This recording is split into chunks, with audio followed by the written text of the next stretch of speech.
नमोस्तु गुरुदेव, नमोस्तु गुरुदेव, नमोस्तु गुरुदेव। शंका समाधान के इस दिव्य सत्र को आगे बढ़ाने के लिए नमोस्तु पूर्वक प्रार्थना।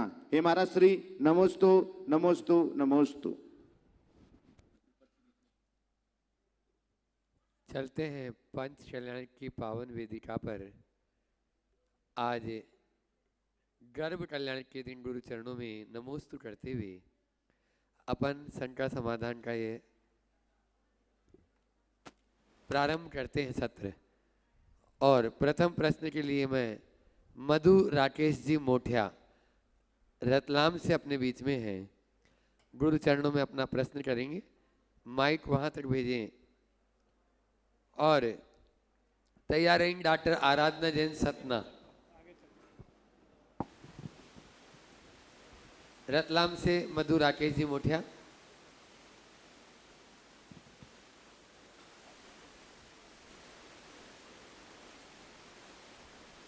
डॉक्टर आराधना जी अपने स्थान पर खड़े हो जाएं ताकि माइक वहां तक पहुंच जाए।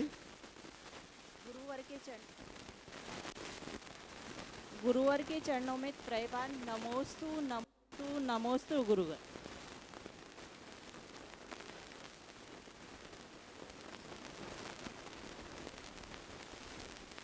आप प्रश्न बोले समय को बचाएं। जिंदगी है क्या? सिर्फ जीने का नाम जिंदगी है? और यदि जीना ही जिंदगी है तो जिंदा दिली के साथ कैसे जिया जाए ताकि हम जिंदगी के कुछ सीख सकें? और इसके लिए सबसे अच्छा शिक्षक कौन हो सकता है? कृपया मार्गदर्शन करें। गुरुवर नमोस्तु। ओम, फिर से बोलिए। गुरुवर के चरणों में त्रैबार नमोस्तु। गुरुवर में रतलाम से मधु राकेश मोठिया। गुरुवर मेरी शंका है, जिंदगी है क्या? सिर्फ जीने का नाम जिंदगी है? और यदि जीना ही जिंदगी है तो जिंदा दिली के साथ कैसे जिया जाए ताकि हम जिंदगी के कुछ सीख सकें? और इसके लिए सबसे अच्छा शिक्षक कौन हो सकता है? गुरुवर शंका का समाधान देखिए, आपने पूछा जिंदगी है क्या और क्या सिर्फ जीना ही जिंदगी। देखिए, मेरा कहना है जिंदगी में जीवन है पर केवल जीना जिंदगी नहीं है। सच पूछो तो हर पल जीवन का रस लेना ही जिंदगी है। समझिए, और जीवन के मर्म को जानो, जीवन का रस लेना सीखें। जीवन का रस लेना चाहते हैं और जीवन में सबसे बड़ा शिक्षक अगर हम किसी को देखना चाहते हैं तो मेरी नज़र में प्रकृति ही जीवन का सबसे बड़ा शिक्षक है, जो हमें जगत की नश्वरता और आत्मा की अमरता का बोध कराती है, जो जीवन के आंतरिक सौंदर्य का पाठ पढ़ाती है, जो जीवन को सच्चे रास्ते पर चलने का आधार बनती है। हम अगर उसे अपना गुरु बना लें तो बहुत आगे बढ़ सकते। नमोस्तु गुरुवन, नमोस्तु गुरुवन। डॉक्टर आराधना जी सतना गुरु चरणों में अपना प्रश्न करेंगे। कंप्यूटराइज्ड उसके बाद तैयार रहेंगे डॉक्टर अर्चना जी जैन, डॉक्टर संजय जी जैन सागर। कंप्यूटराइज्ड माइंड श्री प्रमाण सागर जी के चरणों में त्रैबार नमोस्तु नमोस्तु नमोस्तु एवं सभी मुनि चरणों में नमोस्तु नमोस्तु नमोस्तु। महाराज श्री, मेरा प्रश्न है, सफलता अंतिम नहीं होती, सफलता अंतिम नहीं होती और असफलता घातक भी नहीं होती, लेकिन सफलता न मिलने पर असफलता में हम निराश हो जाते हैं। तो ऐसा हम क्या करें कि असफलता के समय हमारे कदम न रुके, हम आगे बढ़ते रहें और हमें मंजिल प्राप्त हो? नमोस्तु। बहुत अच्छा वाक्य है। सफलता अंतिम नहीं होती और असफलता घातक नहीं होती। बस अगर व्यक्ति इस बात को अपने हृदय में धार ले तो सारी समस्या ही खत्म हो जाए। सभी को ये समझना चाहिए कि सफलता है क्या। किसी एक निर्धारित लक्ष्य को प्राप्त कर लेना सफलता है, माना, लेकिन यदि उस लक्ष्य को हम प्राप्त नहीं कर पाए इसका मतलब ये नहीं कि हम असफल हो गए। हाँ, किसी एक लक्ष्य में असफल होने वाला मनुष्य हर क्षेत्र में असफल हो ऐसा नहीं है। और यदि हमारे अंदर दृष्टि हो तो हम अपनी विफलता में भी नए अवसर खोज सकते हैं। अगर मैं किसी क्षेत्र में आगे बढ़ा वहाँ सफल नहीं हूँ, कोई दिक्कत नहीं, वो अंतिम तो नहीं है ना। नई संभावनाएं तलाशे और जहाँ मुझे संभावना दिखे आगे बढ़ जाए। ए में अंतिम संभावना तक प्रयास करें। ए अगर सफल न हो, बी ना हो तो सी, और सी ना हो तो डी, कहीं ना कहीं तो करे। तो बस असफलता को अंत मानने की जगह उसमें नई संभावनाएं तलाशना शुरू कर दे तो सारी दुविधाएं दूर हो। हाँ, डॉक्टर अर्चना, डॉक्टर संजय जी जैन सागर, गुरु चरणों में अपना प्रश्न करें और उसके बाद तैयार रहेंगे रति गोदा, संजय गोदा, धनबाद, गुणायतन ट्रस्टी। नमोस्तु महाराज जी। महाराज जी, मैं अर्चना जैन सागर से हूँ, साइकोलॉजिकल काउंसलर हूँ और साइकोलॉजिकल काउंसलिंग में मैं भावना योग को एक थेरेपी के रूप में बहुत उपयोगी मानती हूँ और अपने पेशेंट को उनकी सलाह भी देती हूँ। लेकिन जब कोई पेशेंट मेरे पास आते हैं और अपनी नकारात्मकता का वो उपाय नहीं ढूंढ पाते, मैं भावना योग को कैसे उसके लिए क्या नई कमांड दे सकती हूँ कि उसके विचार और मन में परिपक्वता आए और वो अपनी नकारात्मकता पर विजय पा सके। बहुत अच्छी बात है कि एक साइकोलॉजिस्ट होने के साथ साथ आप लोगों को भावना योग के माध्यम से ट्रीट कर रही हैं। भावना योग में सारी संभावनाएं हैं, पर मेरा आप सबसे ये कहना है कि हम भावना योग को एक हीलिंग या एक वेलनेस के रूप में प्रस्तुत ना करें, क्योंकि भावना योग का जो दर्शन है बहुत गहरा है। भावना योग हमारे समग्र जीवन को रूपांतरित करने का एक सबल माध्यम है और हमें उसी रूप में देखना चाहिए। तो सबसे पहले हम लोगों को एक पाठ पढ़ाएं भावनात्मक स्वास्थ्य को सुधारने का, भावनात्मक अनुशासन विकसित करने का। यदि वो विकसित हो गया तो चीज़ें अपने आप ठीक होगी। तो जब व्यक्ति संपूर्ण भावना योग को करता है तो धीरे धीरे सब चीज़ें ठीक होती हैं, तन भी, मन भी और चेतन भी। जहाँ तक नकारात्मकता हावी होने पर हम क्या करें ये सवाल है। तो जिस किसी पर भी नकारात्मकता हावी है वो कुछ ना करे, बस हर पर ये बोले मुझे सहज रहना है, मुझे शांत रहना है, मुझे सकारात्मक रहना है, मैं सकारात्मक हूँ। बस ये बात बार बार दोहराए और उसे धुने, उसकी धुन लगाए, उसे महसूस करे, फर्क पड़े। नमस्ते महाराज, नमस्ते। पूज्य महाराज श्री जी की एक पुस्तक है, गुरुवर ने भोपाल में प्रवचन किए हैं, नकारात्मकता का हल भावना योग। वह पुस्तक सबके लिए पठनीय है, जरूर आप उस पुस्तक का उपयोग करें और उस पर 20 प्रवचनों का एक नकारात्मकता के शब्दों के ऊपर ही गुरुवर का ये पूरा का पूरा दिया हुआ है। आप जरूर उसका भी अध्ययन करें, सभी लोग उसका अध्ययन करके लाभान्वित हो सकते हैं। और मैं बुला रहा हूँ रति संजय गोदा, धनबाद, गुरु चरणों में अपना प्रश्न करेंगे और तैयार रहेंगे पुष्पा जी बेनाड़ा, आगरा। सभी महाराज जी के चरणों में बारंबार नमोस्तु। महाराज जी, मेरा प्रश्न ये है कि हर मनुष्य के जीवन में 2 डोरियां होती हैं, एक समाज की और एक परिवार की। अगर वो समाज की डोरी थामने जाए तो परिवार की डोरी छूटने लगती है, और अगर परिवार की थामने जाए तो समाज की डोरियां छूटने लगती है।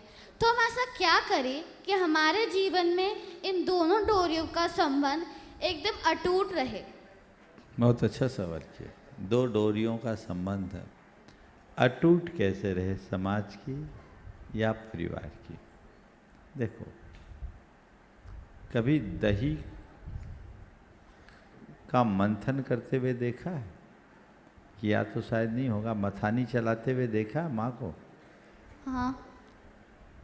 तो मथानी में देखते हो एक डोरी लगी रहती है। हाँ। उसमें क्या होता है? डोरी खींचते हैं। डोरी खींचते हैं ना, एक खींचते हैं तो दूसरे को ढील देते हैं, दूसरे को खींचते हैं तो पहले को ढील देते हैं। लेकिन डोरी दोनों जुड़ी किससे रहती है? मथानी से, है ना। तो हम अपने जीवन को इस डोरी से जोड़े रखें और जहाँ जो काम आए छोड़े नहीं, ढील दे दें। जब समाज का काम हो तो थोड़ा सा परिवार को ढील दे दे, और जब परिवार का काम हो तो समाज को ढील दे दे। जब जिसकी जैसी प्राथमिकता हो उसके अनुरूप काम करें, क्योंकि ये दोनों हमारे जीवन के अंग है, समझ गए। एक के बिना दूसरा अधूरा है। अगर व्यक्ति केवल परिवार तक सीमित रहेगा, समाज से असंबद्ध हो जाएगा तो अधूरा रहेगा। और व्यक्ति परिवार की उपेक्षा करके केवल समाज में ही मग्न रखेगा तो उजड़ जाएगा। तो हमें परिवार को भी संभालना है, समाज को भी संभालना है। प्राथमिकताएं समय और काल के अनुसार, जब ज़रूरत है समाज की तो परिवार को थोड़ा शिथिल कर दो, और जब ज़रूरत हो समाज की तो जब ज़रूरत हो परिवार की तो समाज को थोड़ा गौण कर दो। नमस्ते महाराज जी। अपने बीच में आगरा से विदुषी पुष्पा जी बेनाड़ा उपस्थित हैं। जोरदार तालियों से उनका स्वागत कर दें। विद्वाने गुरु चरणों में अपना प्रश्न कर रही हैं, और उसके बाद में सीए वैभव जी चौधरी, अंशु जी चौधरी, गुणायतन ट्रस्टी भोपाल से अपने बीच में हैं, तैयार रहेंगे। नमोस्तु महाराज जी। त्रय मुनिराज के चरणों में बारंबार नमोस्तु नमोस्तु नमोस्तु। पूरे आगरा के समाज के परिवार के लोगों की तरफ से नमोस्तु। महाराज श्री, सुनते और पढ़ते हैं और थोड़ा अनुभव में भी लेते हैं कि संसार परिवर्तनशील है, लेकिन वो परिवर्तन बहुत धीरे धीरे समझ में आता है कि हाँ ऐसा हुआ। लेकिन अभी इधर मैं अनुभव कर रही हूँ, बहुत बचपन से समय शिखर जी में आती रही हूँ, और शिखर जी की महात्म्य भी बहुत पता, बहुत रहता था, शिखर जी जाना है। लेकिन अब अचानक ऐसा परिवर्तन आया है लोगों में कि शिखर जी यानी गुणायतन। तो अब शिखर जी में गुणायतन को ज़्यादा प्रमुखता देके शिखर जी की पहचान होती है। तो ऐसा क्या विशेषता हुई, क्या कारण रहा जो हमें इतनी जल्दी समझ में आने लगा कि गुणायतन ही सब जगह जाओ सन्नाटा, गुणायतन आनंद, पूरा सब गुणायतन में। तो ये परिवर्तन के पीछे कारण क्या है इतनी शीघ्रता से? ओ देखो, ये परिवर्तन आप लोग देख रहे हैं तो कारण भी आप खोजो, मैं क्या करूं। फिर भी हम अपनी जानकारी के लिए आपके मुखारविंद से सुनना चाहते हैं। सुनो तो, सुनाइए। मुझे तो अभी भी शिखर जी दिखता है। अब आपको गुणायतन दिखता है तो आप जानो। मुझे शिखर जी दिखता है और गुणायतन में भी शिखर जी दिखता है। बहुत अच्छी बात। अब अगर आपको गुणायतन में ही शिखर जी दिख रहा है तो ये आपकी बात है, आपको दिख रहा है। लेकिन ये बात सच है कि जो गुणायतन स्वरूप ले रहा है, थोड़े दिन रुकिए, अब ज़्यादा प्रतीक्षा की बात नहीं है। अतिशीघ्र वह कार्य संपन्न होने वाला है, और मैं मानूंगा कि आने वाले दिनों में जब ये अनुभव केंद्र परिपूर्ण हो जाएगा, सम्मेद शिखर को गुणायतन के नाम से पहचाना जाए। वही अभी भी शुरू हो गया महाराज जी। अभी तो मैं नहीं कहता। नहीं, जहाँ बाहर जाओ ओ पूरा सन्नाटा। सुनो तो, अभी नहीं, अभी तो कुछ नहीं, केवल ढांचा है। जिस दिन गुणायतन का अनुभव केंद्र शुरू होगा, जब आप उसकी सोरिंग राइड में जाएंगे, 4DX में जाएंगे और एक अलग अनुभूति के साथ बाहर लौटेंगे, तो मैं ये कह सकता हूँ, न केवल जैन और न केवल भारतवर्ष के लोग, अपितु दुनिया भर के लोग एक बार गुणायतन आने के लिए आतुर होंगे। गुणायतन के माध्यम से सम्मेद शिखर को विश्व के मानचित्र पर एक नई पहचान मिलेगी। और मेरा यही सपना था। मुझे बेहद प्रसन्नता है कि अब वो सपना साकार होने जा रहा। ओ चलो। नमस्ते। ये वैभव जी, अंशु जी चौधरी, गुणायतन ट्रस्टी भोपाल से गुरु चरणों में अपना प्रश्न कर रहे हैं और उसके बाद में तैयार रहेंगे। यदि पंच कल्याण के प्रमुख पात्र आज थोड़ा लेट छोड़े थे, इसलिए आ गए हो तो मंच के करीब रहें। 2000 ठीक है। आज अपने बीच में पंडित राजकुमार जी शास्त्री, श्रीमती कल्पना जी सागर तैयार रहेंगे। परम पूज्य गुरुवर प्रमाण सागर जी महाराज जी के चरणों में बारंबार नमोस्तु। मुनि संतान सागर महाराज जी के चरणों में बारंबार नमोस्तु। परम पूज्य गुरुवर ने पिछले साल एक ऐसा कार्य किया है कि मंदिरों की बात तो सभी करते हैं, पर समाज के सबसे निचले पायदान वाले व्यक्ति के लिए आचार्य विद्यासागर संस्थान भोपाल में खोल दिया है, जिसमें निःशुल्क समाज के गरीब बच्चों के लिए शिक्षा दीक्षा प्रदान की जाती है। तो ऐसे गुरुवर के चरणों में बारंबार नमोस्तु। और मेरा आज का प्रश्न मेरी बिटिया पूछेगी गुरुवर, उसके मन में कुछ शंकाएं।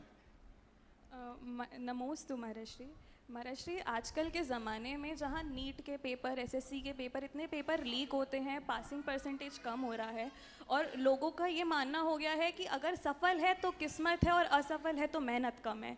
उस ज़माने में एक विद्यार्थी को अपने माइंडसेट को कैसे सेट करना चाहिए कि वो सफलता और असफलता दोनों के लिए तैयार रहे?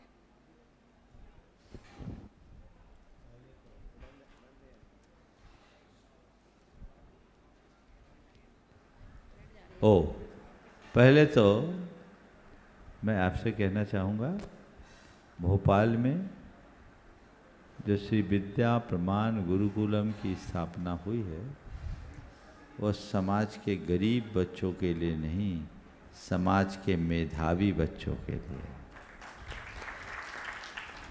हमने गरीबों के लिए कभी नहीं देखा, और हम देखते हैं हमारे समाज में गरीब है ही नहीं। हर में संभावना है, हम उनकी प्रतिभाओं को समझे।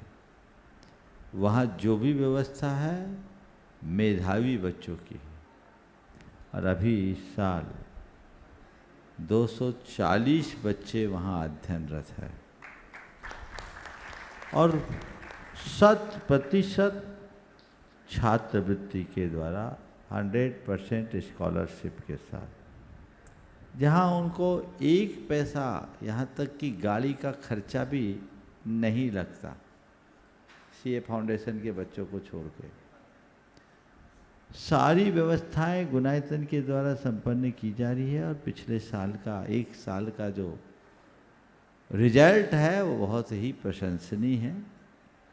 सीए फाउंडेशन में भी 17 में से 13 का सिलेक्शन हुआ और 3 ने एग्ज़ाम नहीं दिए थे।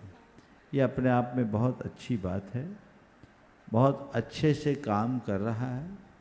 जो लोग चाहते हैं कि हम शिक्षा के क्षेत्र में कुछ आगे आकर काम करें, वो गुणायतन के इस उपक्रम से जुड़ सकते हैं।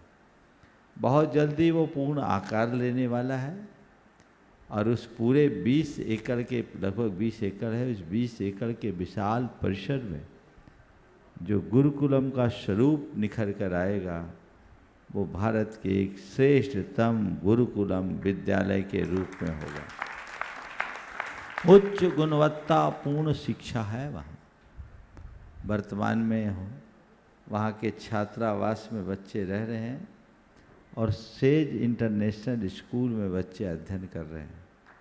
सीए की पढ़ाई करने वाले बच्चों को एपीटी में कोचिंग मिल रही है, और उनकी सारी व्यवस्थाएं वहाँ के छात्रावास में हो रही है। तो ये अपने आप में एक बहुत बड़ी मिसाल है, और एक अच्छी उपलब्धि भी गुणायतन ने पहल की है। जो लोग कहते हैं कि केवल मंदिर से क्या होगा, उन्हें इस तरह के उपक्रमों को देखना चाहिए। हालांकि ऐसे उपक्रम गुणायतन वर्षों से करता आ रहा है, गुणायतन ने कभी इनका प्रचार प्रसार नहीं किया। आज भी गुणायतन और गुणायतन से संबद्ध लोगों के द्वारा इस तरह के कार्यों में बहुत बड़ा योगदान दिया जा रहा है, जिससे लोग लाभान्वित हो रहे हैं। तो ये एक अच्छा कार्य है, आप सबको इसमें बढ़ चढ़ करके हिस्सा लेना चाहिए। पिछले वर्ष अनेक लोगों ने छात्रों के लिए अपनी ओर से 1 साल का संकल्प लिया था। ये साल भी है, जो भी हो उसकी योजना एक आध दिन में आपको बता दी जाएगी। सभी को चाहिए कि ऐसे कार्यों में जितना बन सके अपना उत्कृष्टतम योगदान दें, ताकि हम अपने बच्चों को पढ़ा लिखा कर आगे बढ़ा सकें। और हमारा लक्ष्य वहाँ पढ़ने वाले बच्चों को केवल पढ़ाना नहीं है, अपितु समाज का आइकॉन बनाना है। वहाँ से बच्चे पढ़ लिख करके जाएंगे तो एक आइकॉन बन करके निकलेंगे। ये लक्ष्य है, ये दृष्टिकोण है।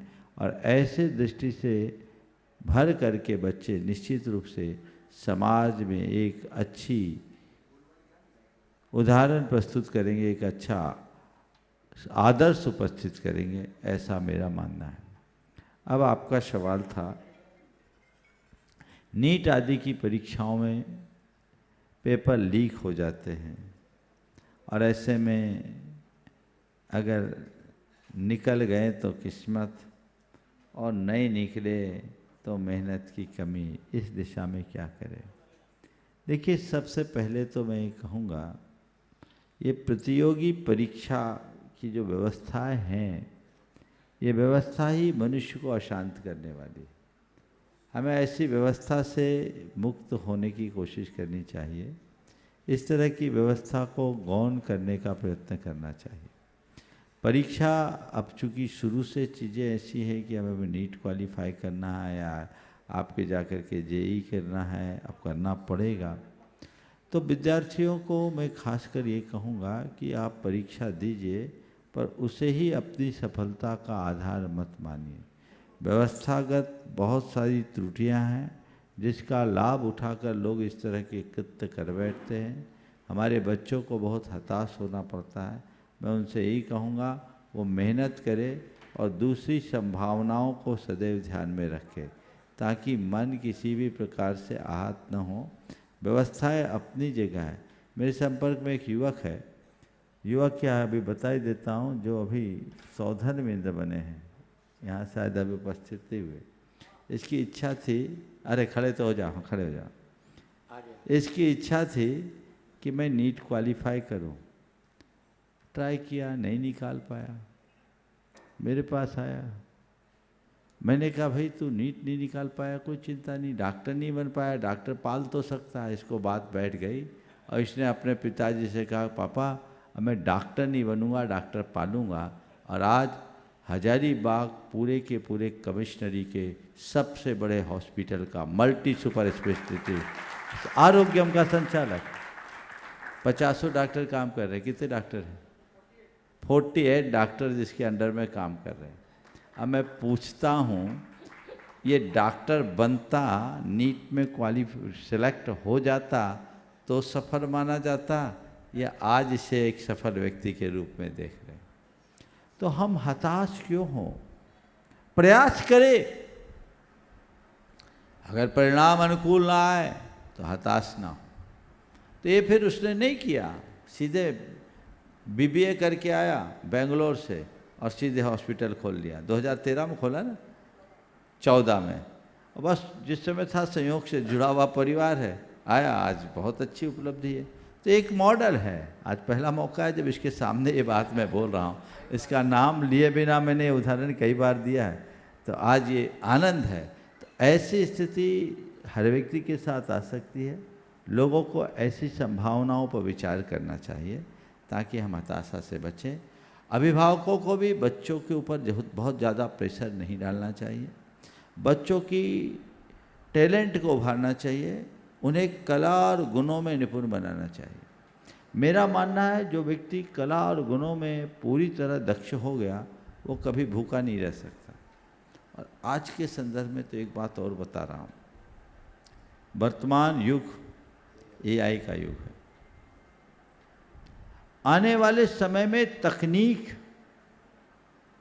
ज़्यादा नहीं टिकेगी। तकनीक के क्षेत्र में रहने वाले लोगों को अवसर कम मिलेगा, क्योंकि तकनीक इतनी स्ट्रांग होते जा रही है कि हजारों का काम एक करेगा, 1 सेकेंड में। तो ज़रूरत ही ख़त्म। पूरा सर्विस सेक्टर खत्म हो जाएगा। लेकिन तकनीक चाहे कितनी भी आगे हो जाए, मैकेनिज्म वो एआई के बस का नहीं है, वो हमें डेवलप करना है। वो आर्ट, स्कल्पचर, उससे या मैकेनिकल इंजीनियरिंग से जुड़ी हुई चीज़ें जो व्यक्ति को सीखना चाहिए, वो अगर सीख ले तो वो अपने जीवन को बखूबी आगे बढ़ा सकता है, जीवन को बहुत बेहतर बना सकता है। हाँ, पंडित राजकुमार गुरुवर। हाँ, ओम। पंडित राजकुमार जी, कल्पना जी सागर गुरु चरणों में अपना प्रश्न करेंगे। योगेंद्र जी जैन दिल्ली, शिरोमणि संरक्षक गुणायतन, पूरा परिवार आज उपस्थित है, तैयार रहे। परम पूज्य मुनिवर श्री प्रमाण सागर जी महाराज सत्संग के युगल चरण कमलों में कोटि सह नमोस्तु निवेदित करता हूँ। पूज्य श्री आप आचार्य गुरुदेव विद्यासागर जी महाराज के संघ के वह जाज्वल्यमान नक्षत्र चमकते हुए पैनी प्रज्ञा के धनी शिष्य है। महाराज श्री, यह विश्व के लिए यह एक ऐसा मंच है जिससे जैन समाज की ही नहीं अन्य समाज की समस्याओं का निदान होता है। आपकी वाणी में वह ताकत है। पूज्य श्री, अभी एक समाचार मैंने पढ़ा कि अमेरिका के एक जैन मंदिर में वहाँ की कमेटी ने एक प्रस्ताव पारित किया और उस प्रस्ताव में उन्होंने ये बात रखी अमेरिका जैसे स्थान में कि इस मंदिर में कोई भी महिला बिना साड़ी पहने मंदिर में प्रवेश नहीं करेंगी। पूज्य श्री, आज इस मंच से मैं पूरे विश्व की जैन समाज को आपके माध्यम से अवगत कराना चाह रहा हूं। आज हमारी समाज पतन की गर्त में जा रही है। आज का हमारा लिबास, आज की हमारी मर्यादा सब हमारी समाप्त हो रही। आप पंडित जी जो कहना चाह रहे हैं मैं समझ गया। एक बार तो हम पंडित जी का जोरदार अभिनंदन कर दें। ये हमारे समाज के एक विशिष्ट प्रतिभावान विद्वान हैं और बड़े निष्ठावान व्रती भी हैं। आपने जो मुद्दा उठाया वो बहुत ही गंभीर है। मुझे नहीं मालूम आप किस मंदिर की बात कर रहे हैं अमेरिका की, लेकिन आज से कुछ साल पहले एक प्रस्ताव जरूर मैंने देखा था जिसमें मंदिरों में लिख कर लगा दिया गया था नो शॉर्ट्स, छोटे कपड़े पहन करके मंदिर ना आए। आपने मुझसे कहा है कि भारत में भी ऐसा हो। मेरा अभिमत इस विषय में थोड़ा भिन्न है। मैं एक बार मुझसे किसी ने कहा कि महाराज जी जीन्स टॉप पहन करके मंदिर जाना चाहिए, तो मैंने उन्हें उत्तर दिया कि जीन्स टॉप पहनकर मंदिर नहीं जाना चाहिए, पर कोई जीन्स टॉप पहनकर मंदिर जाए तो हमें हर्षित होना चाहिए। और ये कैसी बात है? आप कह रहे जीन्स टॉप पहनकर मंदिर नहीं जाना चाहिए और आप ही कह रहे हो कोई जीन्स टॉप वाली मंदिर पहुंच जाए तो हमें हर्षित होना चाहिए। परस्पर विरोधाभासी बात क्या? मैंने कहा ऐसा इसलिए कि सोचना चाहिए कि जीन्स और टॉप पहनने वाले लोग भी अब भगवान के पुजारी बन रहे हैं। ये दृष्टिकोण रखें, उनके प्रति सकारात्मक रुख रखें। उन्हें जिस दिन समझ में आ जाएगा उनका लिबास अपने आप बदल जाएगा। लोग क्या पहने इस पर जोर देने की अपेक्षा लोगों के हृदय में बोध जगाया जाए क्यों पहने। आप क्या पहनते हो आपकी चॉइस है, पर अपने मन से पूछिए मैं क्यों पहनता हूँ। एक बार की बात है, एक सज्जन अपनी बेटी के साथ आए, वो जीन्स और टॉप में थी। तो उसने कहा कि महाराज जी बेटी से कहिए थोड़ा कपड़े ढंग के पहने। वो जर्नलिज्म कर रही थी मास कम्युनिकेशन से दिल्ली यूनिवर्सिटी में। लड़की ने छूटते ही कहा, जैसे उनने कहा इससे कहिए थोड़े कपड़े ढंग के पहनिए, लड़की ने कहा महाभारत युग से अच्छे कपड़े हैं महाराज, महाभारत युग से कपड़े अच्छे हैं। मैंने उनसे एक ही बात कही कि तुम्हारी अपनी चॉइस है, तुम क्या पहनना चाहती हो तुम पहनो, लेकिन मैं एक ही सवाल करता हूँ, कपड़ा क्यों पहनते हो? तन को ढांकने के लिए या तन को दिखाने के लिए? चॉइस खुद देख लो। और फिर तन को दिखाना है तो क्यों दिखाना? क्या तुम अपने आप को देहरूप ही मानते हो? तुम्हारे पास प्रदर्शित करने के लिए केवल तुम्हारा शरीर ही है क्या? क्या तुम्हारे कला और गुण नहीं है? तुम अपने शरीर का प्रदर्शन करके क्या करना चाहती हो? पुरुषों को भूखा भेड़िया बनाना चाहते? क्या चाहते? दृष्टिकोण बदलिए। हम उन्हें एजुकेट करें, निषेध नहीं। एक जगह की बात, मंदिर में नियम बन गया कि मंदिर में महिलाएं, शादीशुदा महिलाएं साड़ी पे ही आए, सूट में नहीं आए। नतीजा क्या निकला? नई बहुओं ने मंदिर आना बंद कर दिया। नई बहुएं मंदिर नहीं आ रही। अब उनका मंदिर छूटा तो धर्म ही छूट गया। मैं आपसे पूछता हूं, जी, क्या ऐसा नियम बनाना उपयुक्त है? हम उनके मंदिर को न छुड़वाएं, उन्हें मंदिर से जोड़े और उनके हृदय में ऐसा विचार जगाएं कि कभी वो मंदिर आए तो खुद साड़ी पहनने का भाव जगा ले। बहुत सुंदर। सकारात्मकता के साथ, गंभीरता के साथ, संवेदनशीलता और समझदारी के साथ हमें ये काम करना चाहिए। जब ऐसा करेंगे तभी अच्छे परिणाम दे पाएंगे। इसलिए इन सब बातों पर हमें बहुत व्यापकता और बहुत समझदारी का परिचय देना चाहिए। नमोस्तु। नमोस्तु। अपने बीच में गुणायतन के शिरोमणि संरक्षक योगेंद्र जी जैन दिल्ली से सपरिवार यहाँ पर उपस्थित है। मैं चाहूँगा एक बार जोरदार तालियों से इनका स्वागत करें। गुरुवर के सपनों को अहरनिश दिल्ली में रहकर भी जहाँ भी रहते हैं वहाँ इनके गुरुवर के सपनों को साकार करने में रात दिन लगे रहते हैं। योगेंद्र भाई अपना प्रश्न करेंगे और उसके बाद में गुणायतन के विधि सलाहकार सुप्रीम कोर्ट के एडवोकेट विजय साधना जी दिल्ली। देखिए, इससे पहले कि योगेंद्र जी सवाल करें, आज मैं देख रहा हूँ योगेंद्र जी के पिताश्री भी यहाँ उपस्थित हैं।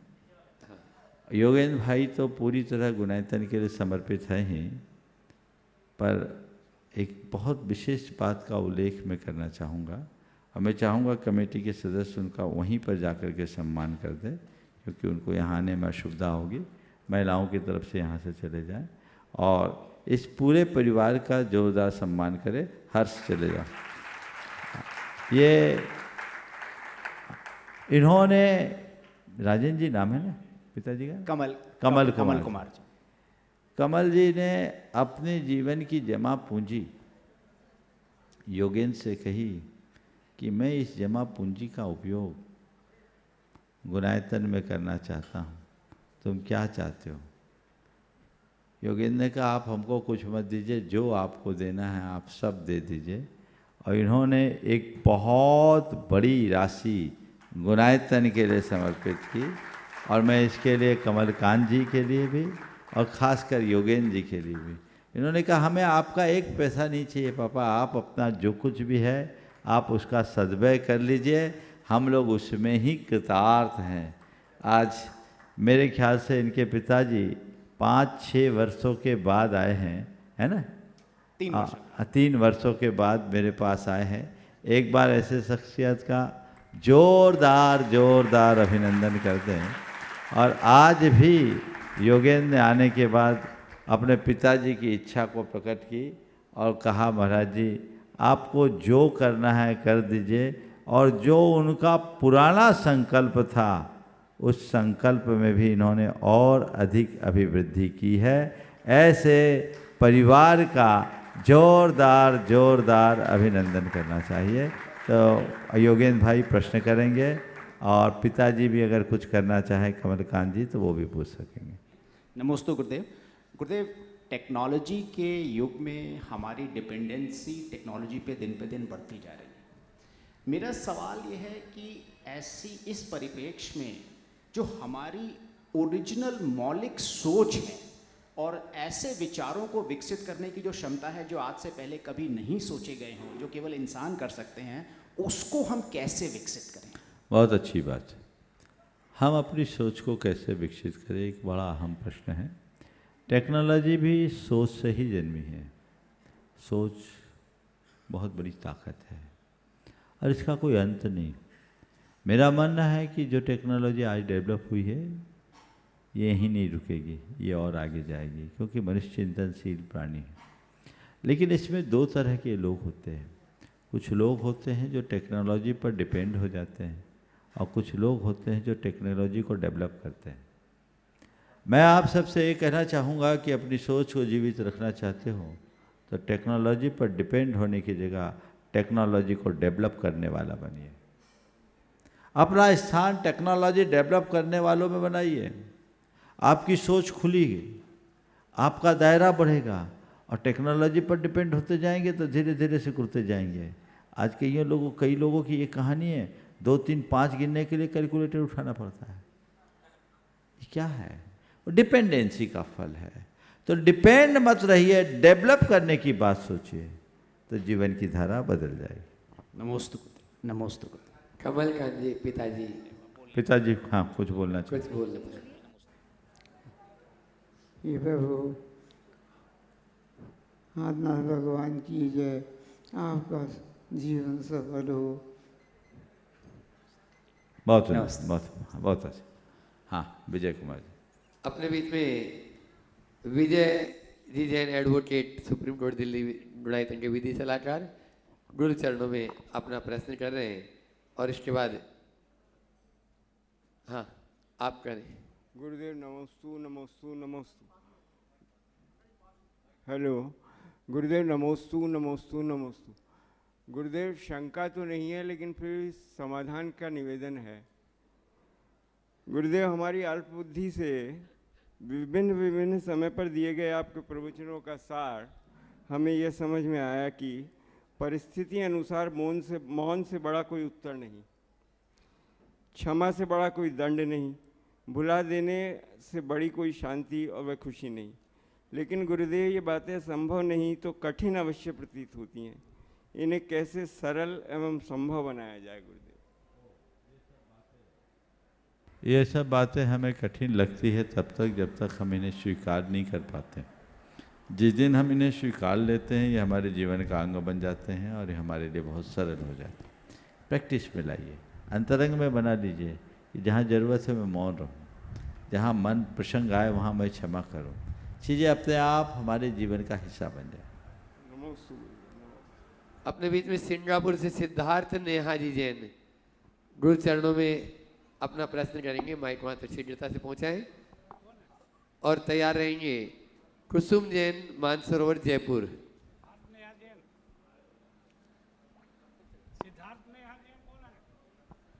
सिद्धार्थ नेहा जी आई थी अभी।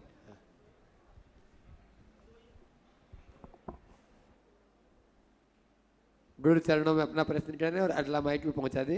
कुसुम जी जैन, मानसरोवर। नमोस्तु महाराष्ट्री, नमोस्तु महाराष्ट्री, नमोस्तु महाराष्ट्री।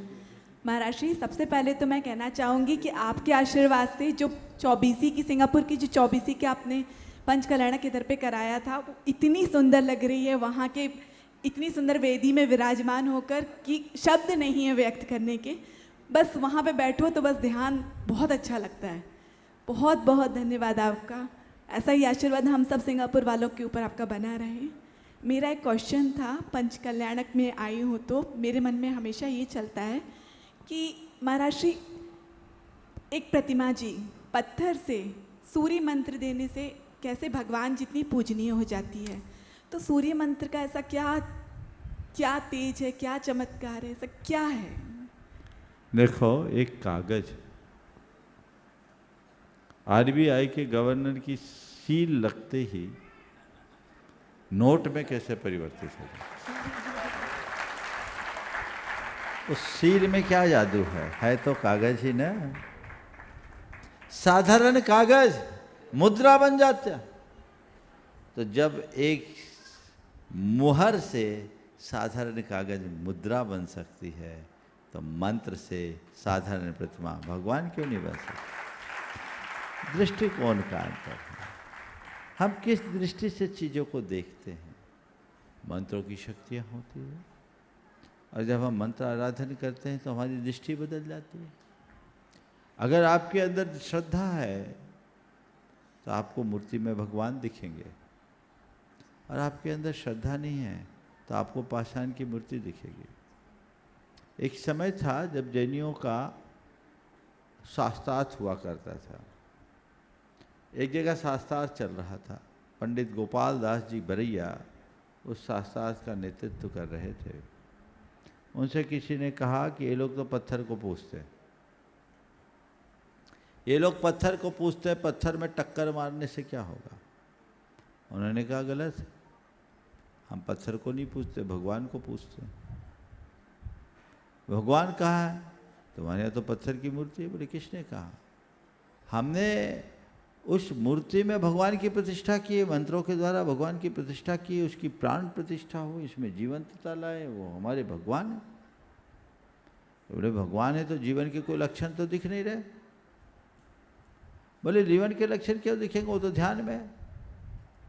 तो बोले ठीक है, ध्यान में तो कम से कम श्वास प्रश्वास तो चलना चाहिए। बोले वो प्राणायाम कर रहे। दृष्टि सब कुछ सुनिश्चित करती है। एक लब के लिए मूर्ति मिट्टी के पुतले में भी द्रोणाचार्य के दर्शन हो गए थे।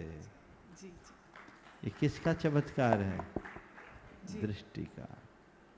इसलिए पूछ मत आराध्य कैसा, जबकि पूजा भाव उमड़े।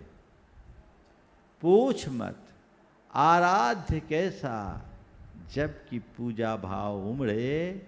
मृत्तिका के पिंड से कह दे कि तू भगवान बन जा, और बने।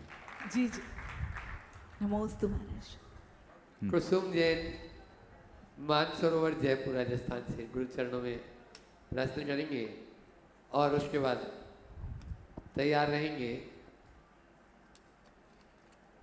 डॉक्टर सुधीर जी जैन, ज्योति जी जैन, सतना। नमोस्तु महाराज जी। महाराज जी, कभी कभार हमारी परिस्थिति ऐसी आती है या फिर हम ऐसी जगह खड़े होते हैं जहाँ हमें कोई रास्ता नज़र नहीं आता, उस समय में क्या करना चाहिए महाराज जी? परिस्थिति ऐसी नज़र आती है, ऐसी जगह खड़े होते हैं, कोई रास्ता नज़र नहीं आता, कुछ देर आंख बंद करना चाहिए, अपने प्रभु और गुरु को याद करना चाहिए, भगवान का नाम स्मरण करो, और जो समझ में आए निर्णय ले लो। समझ गए? जो होगा सही होगा, और अपना मनोबल इतना इच्छा रखो कि जो मेरा फैसला होगा वही सही होगा। नमस्ते महाराज जी। डॉक्टर सुधीर जी, ज्योति जी जैन, सतना, गुरु चरणों में अपना प्रश्न करेंगे और तैयार रहेंगे Neeraj ji Jain, Pooja ji Jain, advocate, supreme court, Delhi. नमोस्तु महाराज, नमोस्तु महाराज, नमोस्तु महाराज जी। आज से हम लोग 2 साल पहले संवेद शिखर जी आए थे, तब आपसे बेटे की मुलाकात कराई, छोटे बेटे से, उसने आपका आशीर्वाद लिया और उसका नीट में सिलेक्शन हो गया। मेरा छोटा बेटा, और महाराज श्री इसके पहले मेरा भी सिलेक्शन आपके आशीर्वाद और प्रेरणा से ही हुआ था पीएससी में। और महाराज श्री सबसे बड़ी जो बात है वो मेरी मम्मी को आपने जो आशीर्वाद दिया, उनकी समाधि, इतनी उत्कृष्ट समाधि सिद्धार्थ पंडित जी ने कराई, बहुत अच्छे से हो गई। उसके लिए महाराज जी बहुत बहुत आभार। महाराज जी हमारा प्रश्न ये है कि आज का युग इतना डिजिटल युग हो गया है, इतनी टेक्नोलॉजी डेवलप हो गई है, वो इस टेक्नोलॉजी डेवलप होने में लोगों की सोच क्यों नहीं बदल रही कि जैसे ऑनलाइन समाधि कराने में या ऑनलाइन कोई भी व्रत लेने में और ऑफलाइन में क्यों अंतर करते हैं कि ऑनलाइन नहीं ऑफलाइन ही मतलब साक्षात जाकर ही उस देखो हो सकती है। ये बात तो स्वाभाविक है, मैं कई बार बोलता हूँ, सप्लाई का पानी पीने में और झरने के पास जाकर प्यास बुझाने में अंतर है कि नहीं? आप लोग अभी लाइव जो यहाँ बैठकर संकट समाधान सुन रहे हो और रोज जो घर में बैठ कर के सुनते हो, क्या एक सा आनंद आता है? आनंद कहाँ ज़्यादा है, जब झरने के पास हो तब या सप्लाई का सुनते थे तब? बोलो। यहाँ आए हैं महाराज जी तो ऑफलाइन है ही, पर ऑनलाइन ऑफलाइन मिले बहुत अच्छी बात है, झरने के पास जाने का सहयोग बने बहुत अच्छी बात है, पर झरने के पास नहीं जा पा रहे हैं तो हम प्यासे मरे, ये समझदारी नहीं। तब फिर जहाँ से संभव वो करो, ऑनलाइन तब जब ऑफलाइन अनुपलब्ध हो। ऑफलाइन सुलभ है, हमें ऑनलाइन की कोई ज़रूरत नहीं, पर जहाँ नहीं है हमें बेहतर विकल्प है, टेक्नोलॉजी का एक सम्यक प्रयोग बन सकता है। नमस्ते महाराज। गुणायतन ट्रस्टी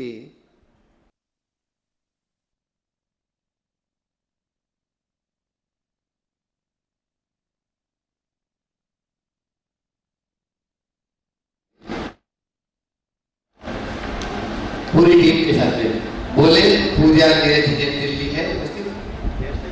ये कौन खड़ी है, तो बुलाया था क्या? नमस्ते गुरुदेव। आपका नाम बोला गया है? जब बोलेंगे तब चलिए। हे संयम की गलती। आपके चरणों में मेरा सशस्त्र वंदन अभिनंदन। भगवान, मैंने पीछे पढ़ा कि जिन शासन की जो नींव है वो विनय है और विनय से मोक्ष की प्राप्ति होती है, लेकिन मैंने ये भी पढ़ा था कि तीर्थंकर प्रकृति का बंध जो है होता है 16 कारण भावना बहाने से होता है। मैं सोचता था एक भावना बहाने से क्या तीर्थंकर प्रकृति का बंध हो सकता है महाराज साहब? हाँ, अगर दर्शन विशुद्धि भालो तो हो जाएगा, हो जाता है। बिल्कुल। धन्यवाद महाराज। हाँ, अहरनीस जो गुरु सेवा में लगे रहते हैं पूरी टीम के साथ में, डब्बू जी कासलीवाल, और उसके बाद तैयार रहेंगे इस महान अनुष्ठान पंचकल्याण प्रतिष्ठा महामहोत्सव के सौधर्म इंद्र, जिनको बनने का सुअवसर प्राप्त हुआ है, गुणायतन के संयुक्त महामंत्री सुनील जी अजमेरा पूरे परिवार के साथ में।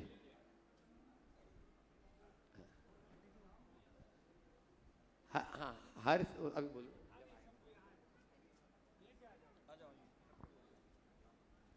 थोड़ा जल्दी कर लें, डब्बू है। हाँ, बोलो। हाँ, कहाँ है? बोलो भाई। नमोस्तु महाराज श्री, नमोस्तु महाराज श्री, नमोस्तु महाराज श्री।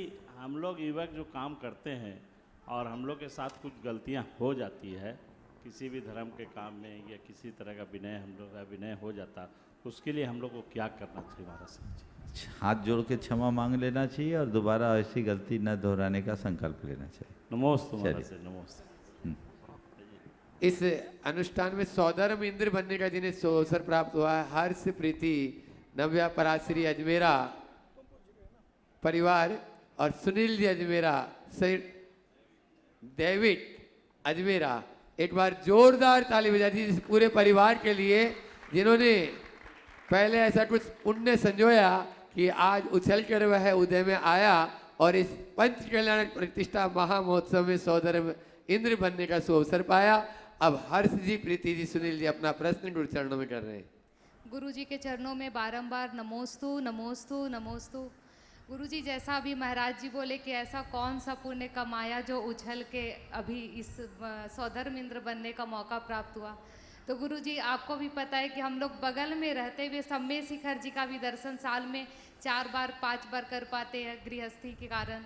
तो आज ऐसा कौन सा पुण्य का उदय हमारा आया है कि हमें भगवान का मतलब सौधर्म इंद्र बनने का मौका प्राप्त हुआ, क्या वो पापा का पुण्य कमाया हुआ है या फिर क्या बोले? देखो, मुझे ये नहीं मालूम कि तुम्हारे पापा का पुण्य कमाया है कि नहीं, पर तुम्हारे पापा ने भाव संजोया है तो मैंने देखा।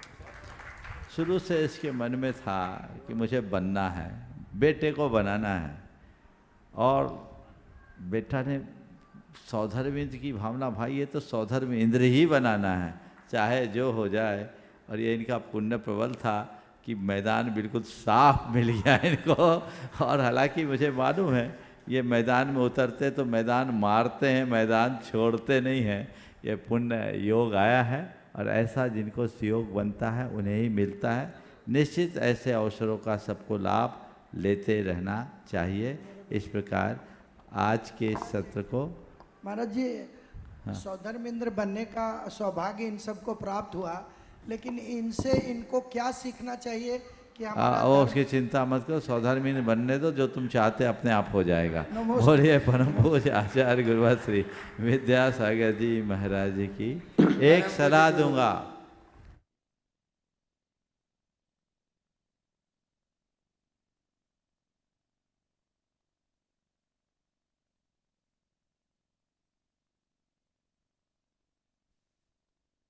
ये मत सोचना कि आज मेरे पापा ने बोली ले ली इसलिए मैं सौधर्म इंद्र बन गया। बस ये भाव जगाना कि आज मेरा कोई अच्छा भवितव्य प्रकट हुआ है इसलिए मुझे ये सौभाग्य मिला। अपने हृदय को इस तरह तैयार करो कि ये अवसर मेरे जीवन का टर्निंग पॉइंट बने, मैं बदल करके जाऊं, जिससे मेरे जीवन का मार्ग प्रशस्त हो। अब भूमिका बनेगी तो बस सोचना कि मैं पात्र वाला सौधर्म इंद्र नहीं, मैं यथार्थ का सौधर्म इंद्र हूँ, तो जीवन ठीक होगा। यहीं पर विराम। बोलिए परम पूज्य आचार्य गुरुवर श्री विद्यासागर जी महाराज। पूज्य मुनि श्री प्रमाण सागर जी महाराज की